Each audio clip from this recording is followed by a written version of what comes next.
Bienvenidos a su espacio de Proyectorión y esta será la primera clase, una breve explicación de varias cosas que hemos estado compartiendo aquí en el canal de Proyectorión y quiero detenerme a explicar de manera más pausada quizás cosas que están en confusión, que no se entienden, cosas muy nuevas, incluso en contra de la doctrina emergente, ya sea el cristianismo o el mismo judaísmo, de la mano tanto de académicos como Mario Sabán, Antonio Piñero, César Silva y obviamente Mauro Viglino, que le hemos dado un espacio bastante amplio de sus varias conferencias.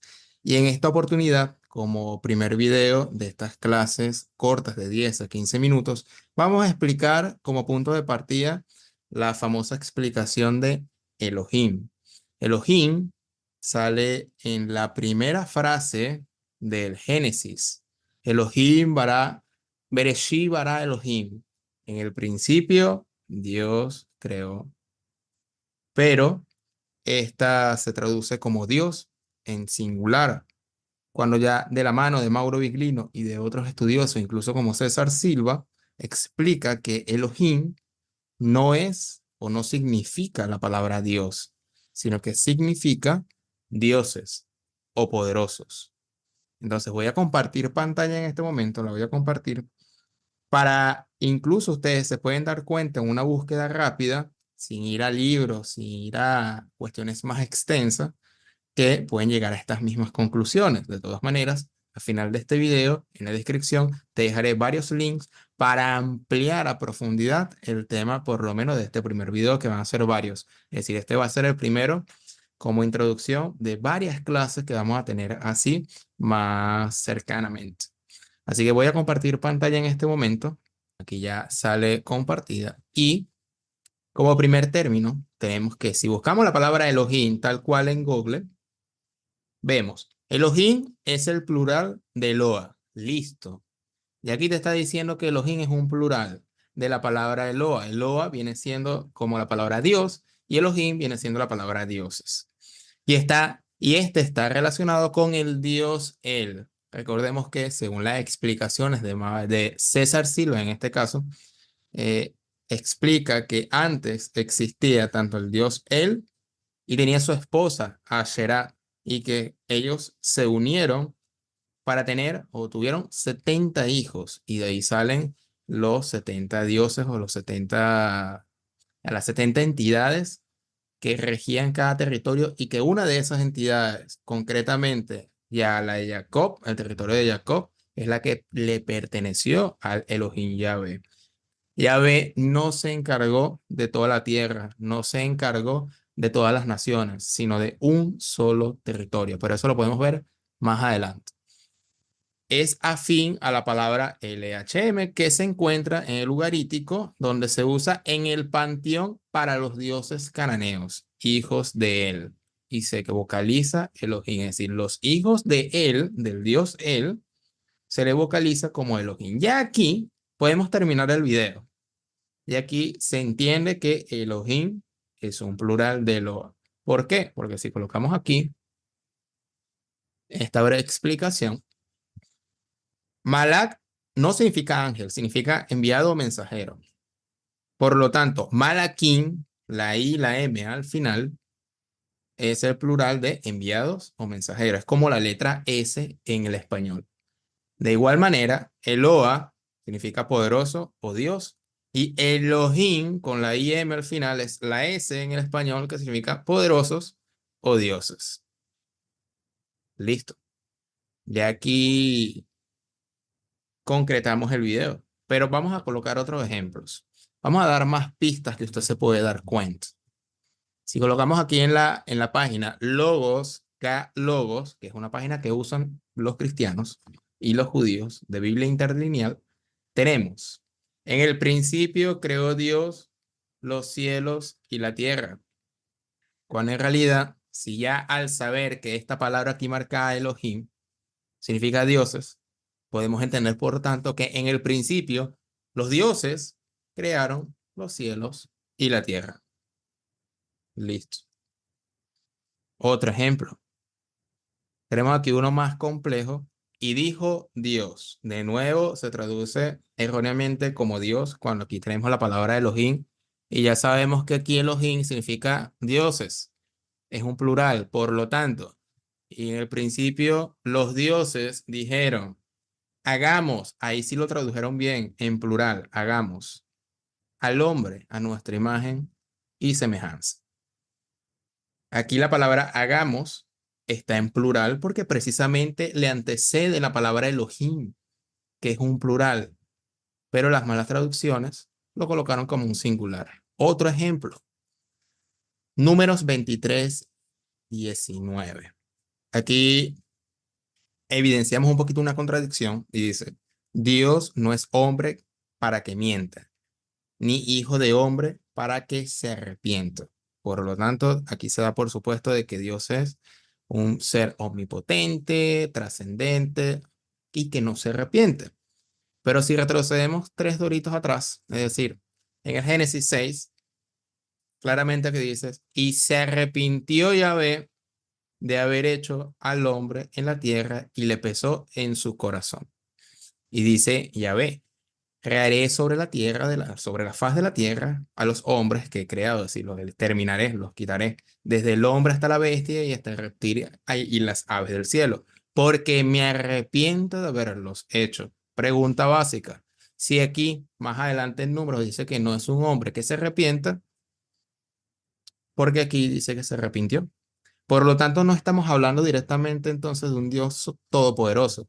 Estamos hablando de una entidad inferior llamada Yahvé que cometía errores y se arrepentía. Porque Dios supuestamente o se supone que no se arrepiente y no se equivoca. Pero ya aquí evidenciamos una equivocación. Ya después una discusión si esto es más una idea de hombres o no, pero vamos a hacer de cuenta de que lo que dice el texto al menos es cierto, como dice la técnica de Mauro Biglino. Otro texto que muestra en la Biblia que hay una referencia de muchos dioses.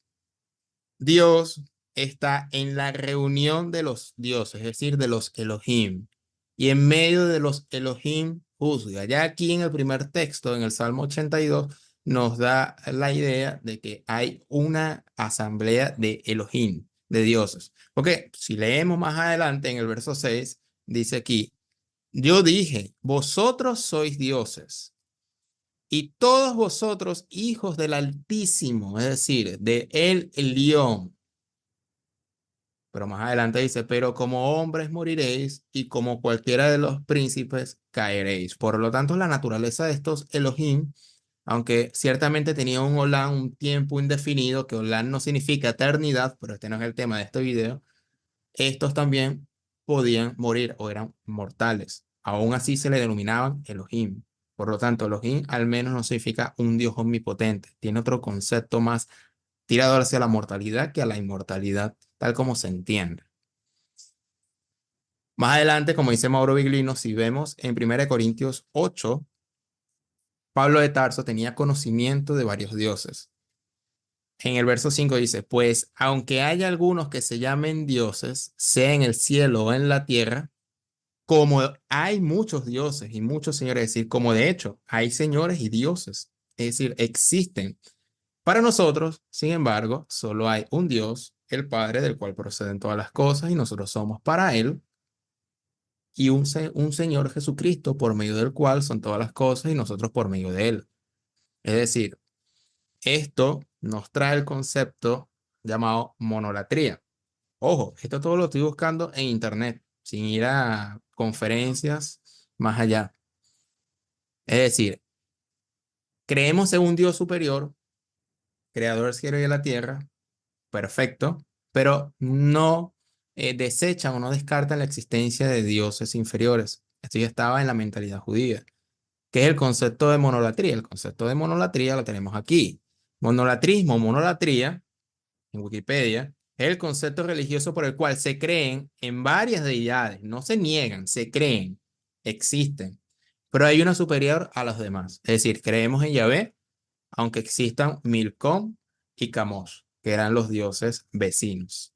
Aunque exista el dios egipcio, el dios persa, etcétera, de distintas naciones. Más abajo podemos leer, se considera también que los antiguos judíos fueron monólatras antes de ser monoteístas, debido a las alusiones de otros dioses en ciertas partes de la Biblia, como por ejemplo Deuteronomio 32:8, parece implicar que los antiguos israelitas creían en un inicio que su Dios era nacional, mientras otras naciones tendrían sus propios dioses igualmente existentes. Ojo, si esto lo leemos solo, podemos opinar, no, eran dioses ídolos de barro, de piedra, pero eso no es así, porque entre los pueblos se creían realmente de que había dioses existentes. ¿Cómo lo podemos a ver en eso? Un solo ejemplo nada más y con esto podemos terminar. Vemos en Génesis, y esto Mauro Viglino lo explica, esto lo vamos a poner en la conferencia que explica todas estas cosas, tanto lo de César Silva como Mauro Viglino en distintos links aquí en la descripción. Vamos a Génesis 31, vamos al verso 51 y fíjense cómo no se está tratando de un Dios real versus un Dios de piedra o un Dios de arcilla, del cual no se tendría que haber eh, ningún respeto, porque si mi Dios es verdadero, no puedo competir contra un Dios de arcilla. Es absurdo. Fíjense aquí. Dijo más Labán a Jacob, he aquí este majano, es decir, este territorio, y he aquí esta señal que he elegido entre tú y yo. Testigo sea este majano y testigo sea esta señal, que ni yo pasaré este majano o esta señal contra ti, ni tú pasarás esta señal o este majano, ni de esta señal contra mí para mal. Es decir, vamos a hacer un pacto de que tú no vas a pasar para acá y yo no voy a pasar para allá. En el 53 dice, el Dios de Abraham y el Dios de Nacor juzgue entre ustedes, el Dios de sus padres. Es decir, tanto mi Dios es existente, pero tu Dios es existente. Claramente, si le cambiamos la terminación Dios a Elohim, el Elohim de mis padres con el Elohim de tus padres, es decir, el Dios y el Dios, algo aparte, están en igualdad de condiciones. Hay un respeto entre los mismos dioses, incluso entre los mismos israelitas o los mismos judíos.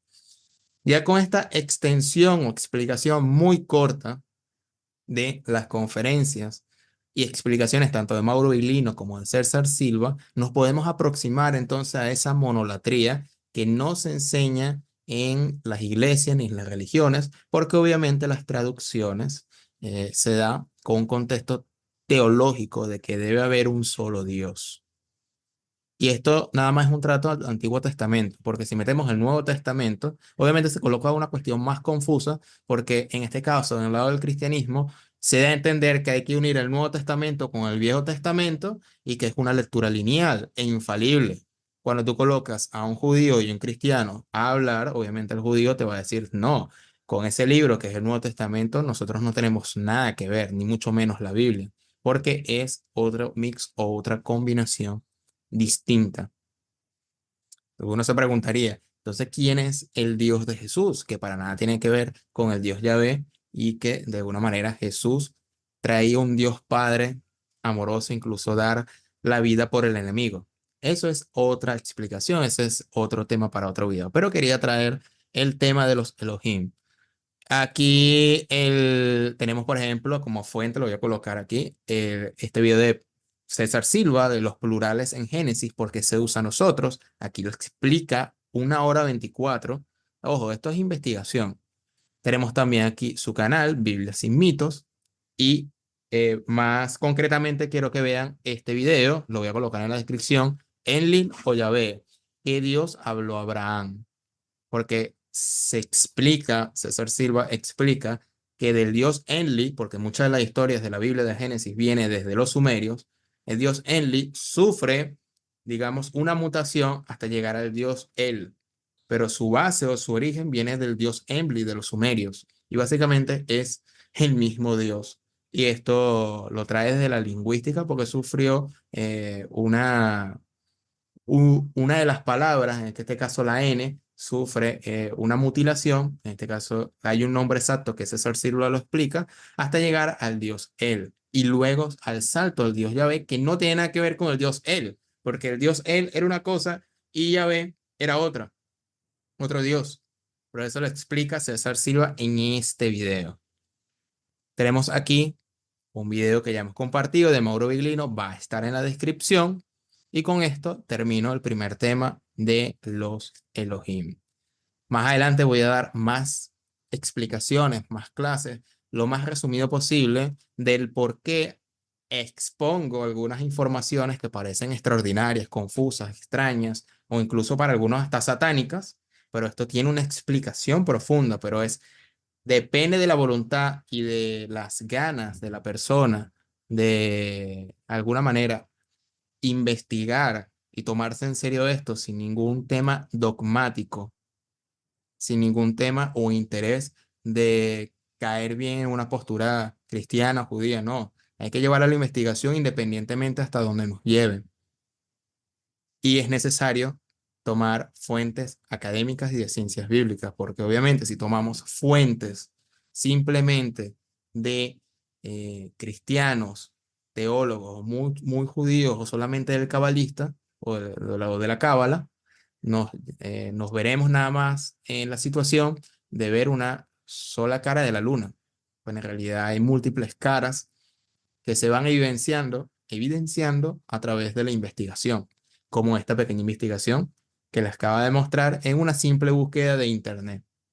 Así de sencillo. Pero obviamente esto hay que sustentarla con más investigación, que serían los links que estoy colocando al respecto. Sin más nada que agregar, mi nombre es Simón Guardia y nos vemos en una próxima clase aquí en Proyecto Orión de más temas controversiales para aclarar punto por punto. Hasta pronto.